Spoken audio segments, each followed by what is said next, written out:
સર્વે ભક્ત પ્રેમીજનોને મારા જય ગુરુદેવ। આજે આપણે આ વિડીયોમાં વાત કરીશું રવિ પહાણ સંપ્રદાયના તેજસ્વી સંત કવિ શ્રી ખીમ સાહેબ કે જેઓ પહાણ સાહેબના પુત્ર અને બુંદ શિષ્ય પણ છે અને તેઓ દરિયાપીર તરીકે ઓળખાય છે।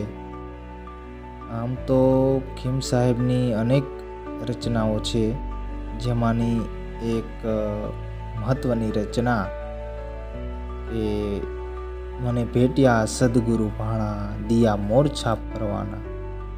તો આ વાણી આપણે ધ્યાનપૂર્વક પ્રથમ સાંભળીએ।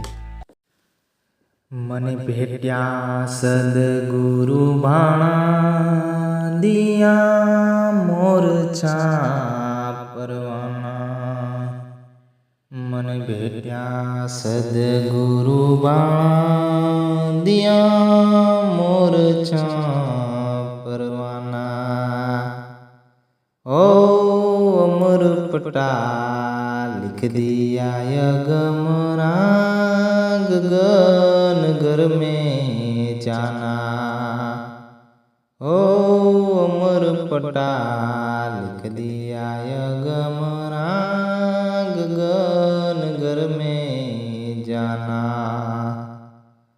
झिलमिल ज्योत अखंड उजियारा, झिलमिल ज्योत अखंड उजियारा। ठीक ત્યાં ઠેરાના। મને ભેટ્યા સદગુરુ ભાણા દિયા મોર છાપ પરવાના। ઓ કરુણા મેર કબીર કીર્તારા બાણ બ્રહ્મ કી શાના। ओ करुणा मेर कबीर कीर्तारा बाण ब्रह्म की शाना। दया मेर जब करुणा की दी, दया मेर जब करुणा की दी। मिट्टी चारे खाना। મને ભેટ્યા સદગુરુ ભાણા દિયા મોર છાપ પરવાના। ઓ દિયા મોર છાપ પરવાના। ઓ સન્મુખ રેવે સાહેબ મેરા બંદી છોડ બ્રજબાના। ओ सन्मुख रेवे साहिब मेरा बंदी छोड़ ब्रजवाना। ए मेहरबान मोटा राजा, मेहरबान मोटा राजा समर्थ धणी सुजाना। મને ભેટ્યા સદગુરુ ભાણા દિયા મોર છાપ પરવાના। ઓ દર્શન દેખી ભયા મન મગના, સહેજે શૂન્ય સમાના।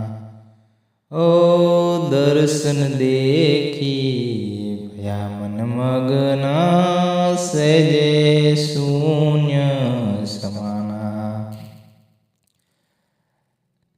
નેનું યાગે નૂરની રખ લે, નેનું યાગે નૂરની રખ લે। નહીં મોટા નહીં નાના। મને ભેટ્યા સદગુરુ ભાણા દિયા મોર છાપ પરવાના। ઓ મોર છાપ પરવાના। એ રૂપ યરૂપ નહીં ગમનેણા, પૂર્વ કર પીછાના। ઓ રૂપ યરૂપ નહીં ગમનેણા, પૂર્વ કર પીછાના। खीमदास गुरु भाण प्रतापे, खीमदास गुरु भाण प्रतापे, रणुकार मेठराणा मन भेट्या सदगुरु बाणा, दिया मोरछा परवाना। ओ अमर पटा लिख दिया यगमना, गगन घर में जाना।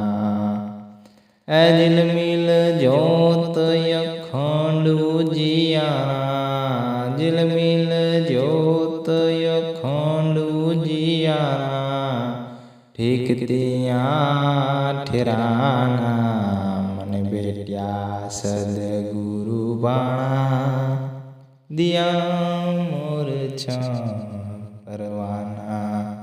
ओ दिया मोरछा परवाना। ખીમ સાહેબની આ ખૂબ સરસ મજાની વાણી તત્વજ્ઞાનથી ભરેલી અને અનુભવની વાત છે. ખીમ સાહેબ જ્યારે સદગુરુ શ્રી ભાણ સાહેબ પાસેથી ગુરુબોધ લે છે અને જે વાણી પ્રગટ થઈ કે મને ભેટ્યા સદગુરુ ભાણા, દિયા મોરછા પરવાના. કહે છે કે સદગુરુ ભાણ સાહેબની કૃપાથી જે ઘરેથી આવ્યા છે અને જે ઘરે જવાનું છે એની જીવતા ઓળખાણ થઈ. જે અગમ ભેદ છે એની ગમ પડી. છેલ્લે કહે છે કે મને સતલોકનો પરવાનો મળી ગયો. ત્યારે કીધું કે મને ભેટ્યા સદગુરુ ભાણા, દિયા મોરછા પરવાનો.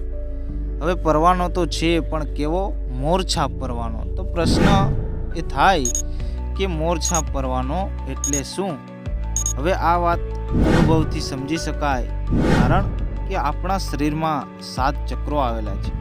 દરેક ચક્રમાંથી જ્યારે સાધકની સુરતા પસાર થાય ત્યારે અલગ અલગ રંગની અનુભૂતિ થાય છે. પણ જ્યારે સાધક 7મા ચક્રે પહોંચે છે ત્યારે સાધકને મોરના પીછામાં જેમ રંગ હોય એ રંગની અનુભૂતિ થાય છે. એ એક મોરની છાપ છે.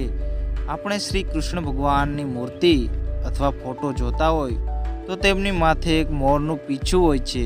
એ પીછું સહસ્ત્રાર ચક્રનું પ્રતીક છે અને તે ગગનમંડળની ઉપર આવેલી એટલે કે માથાના અગ્રભાગમાં આવેલ છે. આમ ખીમ સાહેબ કહે છે કે મને ભેટ્યા સદગુરુ ભાણા, દિયા મોરછા પરવાના. આગળ કહે છે કે અમર પટા લિખ દિયા ગમરા, ગગન ઘર મેં જાના. ક્યાં જવાનું કહે છે? તો કે ગગન ઘરમાં. હવે ગગન ઘરમાં ક્યાં? તો કહે છે કે જીલમિલ જ્યોત અખંડ ઉજિયારા, ઠીક ત્યાં ઠેરાના મને ભેટ્યા સદગુરુ ભાણા, દિયા મોરછા પરવાના. હવે ગગન ઘરમાં જ્યાં અખંડ અજવાળું છે, જ્યાં કોટી સૂર્યપ્રકાશ છે, જ્યાં ઝીલમિલ જ્યોતું છે, જ્યાં અખંડ રવિ છે, ત્યાં ઠેરાવાનું કહે છે, ત્યાં સ્થિત થવાનું કહે છે. ભીમ સાહેબ જ્યારે જીવણ સાહેબને પત્ર લખે છે એમાં પણ કહે છે કે જીવન જીવને જ્યાં રાખીએ, જ્યાં વાગે અનહદ તુરા, જીલમિલ જ્યોતું જળ હળે, જ્યાં વર્ષે નિર્મળ નુરા. ભીમ સાહેબ બીજી એક વાણીમાં પણ કહે છે કે મારે અખંડ રવિ ઉગ્યા ગુરુ મળ્યા રે, મારો મટી ગયો ઘોર અંધકાર સદગુરુ મળ્યા રે. નાનક સાહેબ કહે છે ત્રિકુટી મહેલમાં જુઓ તપાસી, અલખ છે ત્યાં જ્યોતિરૂપી, તામસ નાગણીને દૂર હટાવો તો જળહળ જ્યોતું ત્યાં ખડી.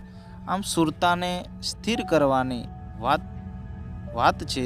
જ્યાં ગગનમંડળમાં જળહળ જ્યોતિ થઈ રહી છે ત્યાં ઠેરાવું છે, ત્યાં સ્થિત થવું છે, એ એક અજરા અમર થવું એવી વાત છે. ત્યાં જે જ્યોતિ રૂપે અલખ બિરાજમાન છે એના દર્શન કરવા.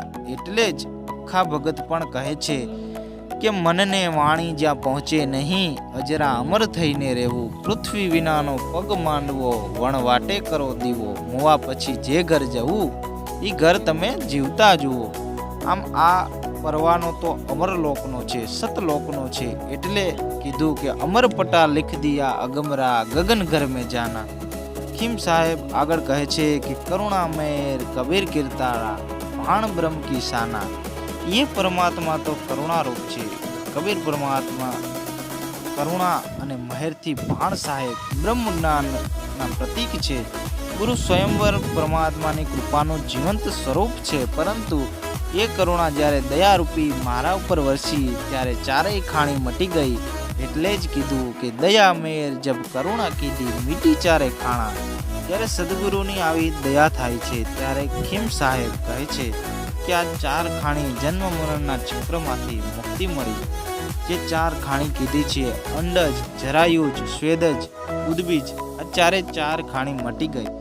આગળ કહે છે કે સન્મુખ રહેવે સાહેબ મેરા, બંદી છોડ બ્રજબાના, મહેરબાન મોટા રાજા, સમર્થ ધણી સુજાના. ખીમ સાહેબ કહે છે કે મારા સાહેબ તો મારી સન્મુખ જ રહે છે, હરદમ હજુરી છે, સર્વે પ્રકારના બંધનોમાંથી મુક્તિ આપે, અને એ તો મોટા દયાળુ રાજા છે, એ તો સમર્થ છે.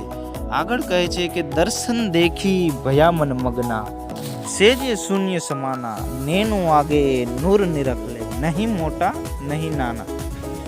આમ કહે છે કે એક કરુણા સાગરના સમર્થ ધણીના દર્શનથી જ મન મગન બની ગયું, એક તાન થઈ ગયું. ત્યારે એક શૂન્ય અવસ્થા આવી. આ અવસ્થામાં એક એવું નૂર કે જે અવર્ણનીય છે, નાનું પણ નહીં અને મોટું પણ નહીં, રૂપ અરૂપ નહીં કમ નેણા, પૂરવ ઘર પીછાના, ખીમદાસ ગુરુ ભાણ પ્રતાપે રણુકાર મેં ઠેરાણા. કહે છે કે એવું પૂરવનું ઘર જોયું કે જેના રૂપ અરૂપની ગમ નથી આવે, જે મૂળ ઘર છે, જે મારું પૂરવનું ઘર છે, એ ઘર ઓળખાયું.